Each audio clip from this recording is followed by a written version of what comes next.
네, 안녕하세요. 한국사 문동길입니다. 자, 이번 주제는 출제순위 22번째고요. 이제 신라의 발전 쪽입니다. 신라의 발전 쪽에서 신라 전성기 쪽에 조금 집중해서 좀 설명을 드리도록 할 거고요. 일단 초기 신라는 교재는 219페이지 간략하게 찍어 드릴게요. 진안의 사로국에서 출발했다.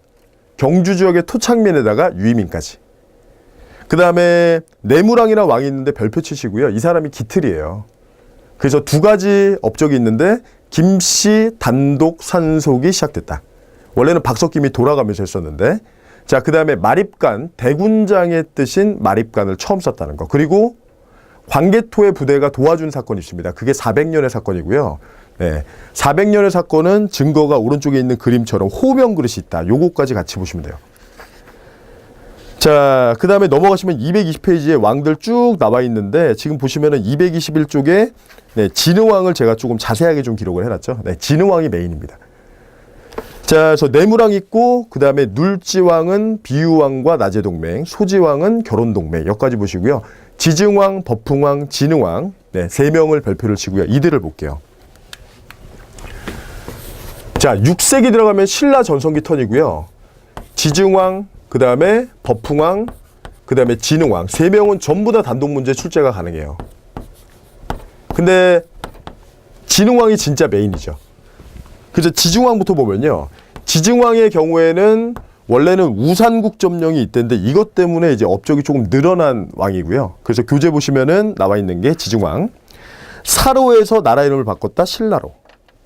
그 다음에 마립간에서 왕으로 바꿨다. 이런 거를 중국식으로 호칭을 바꾼다라고 해서 한화 정책을 하래요. 자, 그거 말고도 우경을 실시한다, 우산국을 정벌한다. 이게 두 대표적인 특징이고요. 우경 실시 같은 경우에는 기록상으로는 최초로 돼 있지만 해석할 때는 확대기 때문에 시험에는 다 맞습니다. 그리고 추가적으로 동시전이란 시장 설치, 그 다음에 밑에 보시면 순장을 금지시켰다는 거 있죠. 요것만 뽑아서 별도로 시험 문제 낸 사례도 있는데요. 순장 얘기하면 우리가 부여가 순장을 했다라고 했는데 순장 금지 기록은 지증왕 때 나와요. 이거는 노동력 확보 차원에서 금지했다. 자, 그 다음에 두 번째 나와 있는 게 법흥왕이고요. 법흥왕은 업적을 두 문자 따서 기억하면 법흥왕은 법, 병, 불. 먼저 법은 율령을 의미하고 율령 나오면 같이 나오는 게 관직관 등 관복. 그 다음에 삼국간에 신나게 싸우던 시기이기 때문에 병부라는 기관을 설치하고요. 그 다음에 마지막 거는 조금 주의할 게 있는데, 불 나와 있는데 이건 불교의 수용이 아니라 공인이라는 거 주의하시고요. 불교의 수용이 아니라 공인이다. 그 밖에 연호를 쓰죠. 그래서 이쪽은 법흥왕이랑 진흥왕은 비슷한 것들이 좀 있기 때문에 비교해서 공부하시면 좋아요. 법흥왕의 연호는 건원, 진흥왕의 연호는 개국. 그 밖에 가야를 정벌하는데 법흥왕은 금관가야를 정벌하고 진흥왕은 대가야를 정벌하는 거죠. 요거 두 가지 비교하시고요. 자, 그래서 지증왕, 법흥왕 맞고요. 그러면 이제 진짜 메인왕, 진흥왕을 좀 정리할게요. 전성기 왕들은 정리하실 때 하나의 팁이 있다면 그거는 영역 확장이 기본 업적이기 때문에 지도로 정리하시는 게 제일 좋고요. 그래서 진흥왕의 경우에는 영역 확장을 어떻게 떠나는가. 일단 국력을 모으기 위한 카드가 두 가지가 있습니다. 그 중에 먼저 첫 번째가 원래는 씨족사회 청소년 집단인데 이거를 국가적 조직으로 개편했죠. 그게 바로 화랑도예요. 그 다음에 또 하나, 우리나라 불교는 되게 특이한 게 이거는 살생을 금하는 게 아니라 권장을 하죠.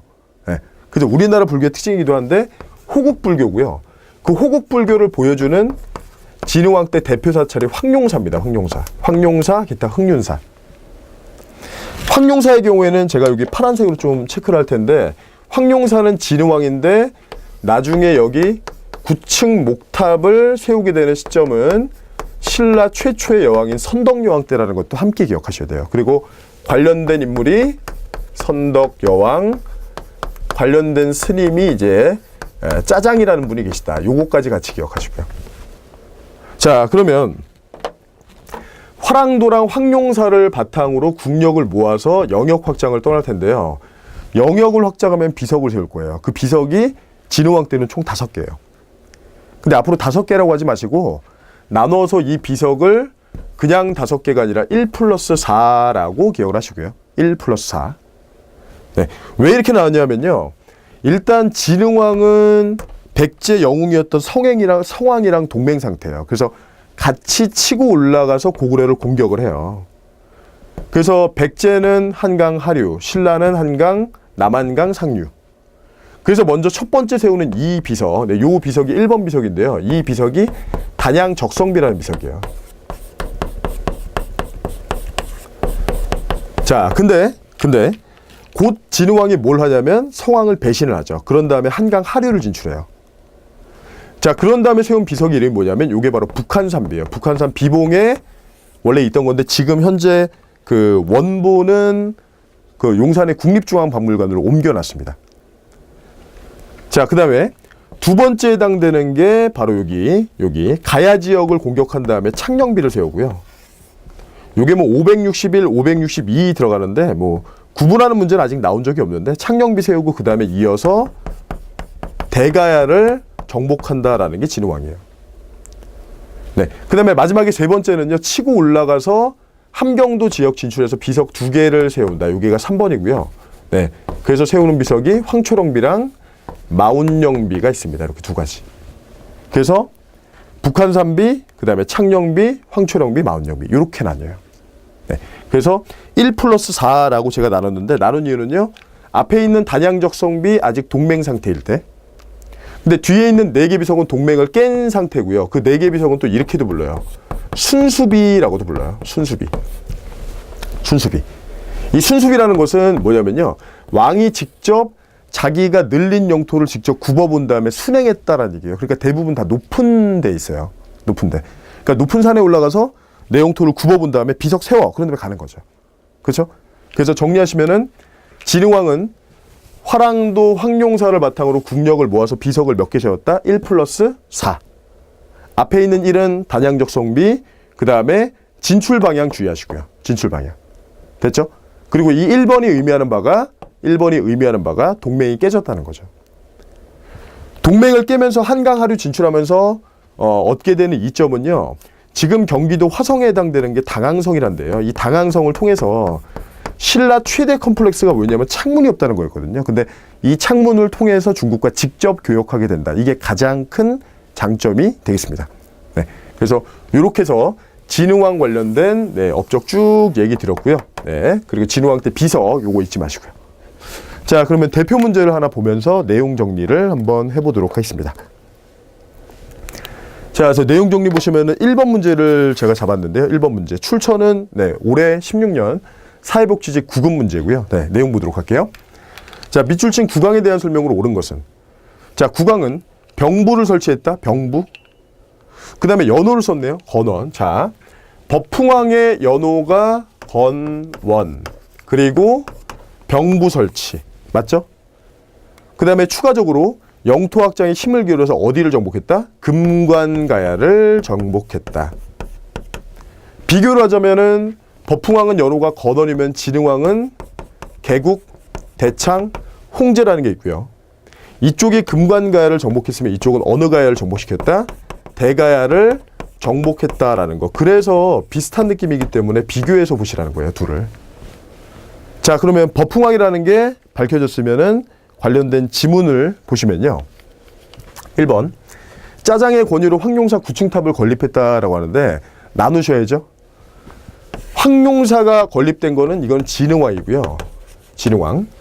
그리고 황룡사 안에 9층 탑을 건립한 것은 신라 최초의 여왕 선덕 여왕이고요. 단독 문제가 벌써 출제가 됐고 앞으로 출제될 가능성이 더 높습니다. 선덕 여왕. 1번 틀렸죠? 그 다음에 두 번째. 율령을 공포하고 백관의 공복을 제정했다라고 하는데 맞죠? 그쵸? 법풍왕은 법병부를 해서 법은 율령, 율령 나오면 함께 나와야 되는 게 관직관 등 관복. 그래서 2번이 맞고요. 물론 우리가 외울 때 법풍왕을 법해서 율령이라고 했지만 실은 불교를 공인했기 때문에 불교식 왕명기의 시작이라는 것도 잊으시면 안 돼요. 그래서 불교식 왕명기는 특징이 왕 이름 앞에 법자나 진자가 들어가죠. 자, 그 다음에 세 번째. 화랑도를 국가적 조직 개편했다. 요건 진흥왕이죠. 그 다음에 마지막에 원광에게 수나라의 군사를 청하는 걸사표를 짓게 했다. 네, 요거는요. 진평왕이라는 왕입니다. 진평왕. 네. 그래서 지금 법흥왕 단독 문제고요. 정답은 몇 번으로 가면 되죠? 정답은 2번으로 가시면 되죠. 정답은 2번. 네. 그래서 그렇게 봤고요. 그 다음에 지금 교재 221 보시면요. 221. 신라의 금성문에서 4번에 주제가 하나 더 있어요. 거기 보시면은 우리가 메인으로 본 게 진흥왕인데, 물론 신라 비석에서 제일 중요한 건 진흥왕께 제일 중요해요. 근데 앞에 있었던 지증왕과 법흥왕도 있는데, 지증왕 때는 지금 두 가지가 있죠. 포왕 중성리비, 그 다음에 영일 냉수리비.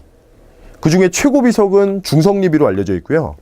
두 개는 특징이 재산권 분쟁 관련된 소송 내용, 그리고 그걸 해결하고 나서 국가에서 전문가가 내려와서 그걸 해결하고 돌에다 기록한 거예요. 자, 근데 울진 봉평비는 뭐냐면요. 이거는 지도를 같이 보셔야 돼요. 자, 지도를 보시면 신라 수도 경주가 여기예요. 자, 포항 중성립이나 영일 냉수립이나 포항이나 영일은요 다 경주 근처예요. 그러니까 경주 근처의 귀족들 간에 재산권 분쟁이 있었고 그거를 해결한 기록을 담고 있는 거죠. 자, 근데 법흥왕 때 비석이 지금 하나 있죠. 울진 봉평비라는 건데 그거는 별표 하나 치시고요. 한 줄씩은 되게 잘 나와요. 이건 뭐냐면 울진은 여기가 아니에요. 울진은 여기가 아니라 동해안 쪽으로 위로 좀 올라가야 된다고요.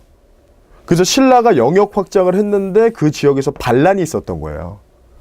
그래서 법흥왕 때 울진 봉평비의 특징은요. 반란이 있었는데 그 반란을 진압한 다음에 그 사람들을 처벌했다는 기록을 담고 있어요. 그때 적용했던 법이 뭐냐면 노인법이란 겁니다. 노인법. 이게 왜 의미를 가지냐면요. 우리가 법흥하면 법, 율령, 법흥하면 법, 율령 이렇게 얘기하는데 율령이 반포됐다는 게 서적이 아니라 서적보다 가치가 훨씬 더 높은 게 금성문이에요. 비석. 비석으로서 발명됐다라는 거죠. 발견됐다라는 거죠. 그렇죠? 그래서 법흥왕 때 율령 반포 사실을 사료 가치가 가장 높은 비석이 보여줬다라는 거. 네, 그거까지 함께 보시면 되겠습니다. 그래서 금성문의 메인은 진흥왕 때 비석인데 이거보다 앞선 비석. 그 가운데 법흥왕 때 울진 봉평비 노인법이라는 표현 들어가 있다. 최초가 아니라 율령 반포 사실. 네, 그거를 함께 기억하시면 되겠습니다. 네, 그래서 주제 22 네, 신라의 발전 파트 이렇게 마무리 짓도록 하겠습니다.